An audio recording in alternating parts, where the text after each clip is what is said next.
بسم الله الرحمن الرحيم. أخي الكريم، أختي الكريمة، يروي لي أحد الثقات أن جده وجدته كان لهما ابن أحبوه حبا شديدا، وكان من أحب الأبناء إليهم، فخرجت تلك الأم لترعى الأغنام، وأوصت ذلك الولد أن يربط الجمل عند غروب الشمس حتى لا يذهب بعيدا ويضيع. فلما عادت وجدت أن هذا الابن قد نسي ذلك، فقالت له: أين الجمل؟ فقال: لا أدري. فقالت له تلك الكلمة: رح عساك بالأسود.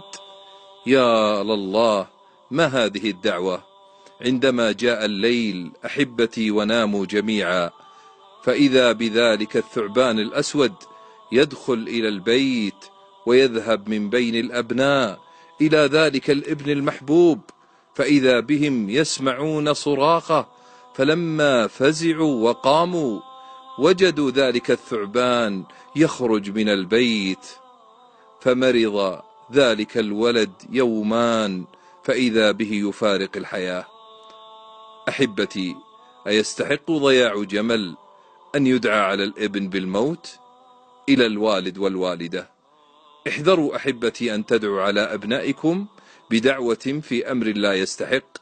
وإلى الأبناء، احذروا أن تغضبوا آباءكم بأي أمر كان صغيرا أو كبيرا، فقد تأتي تلك الدعوة فيستجاب لها. أحبتي، ادعوا لأبنائكم بالخير والهداية والصلاح.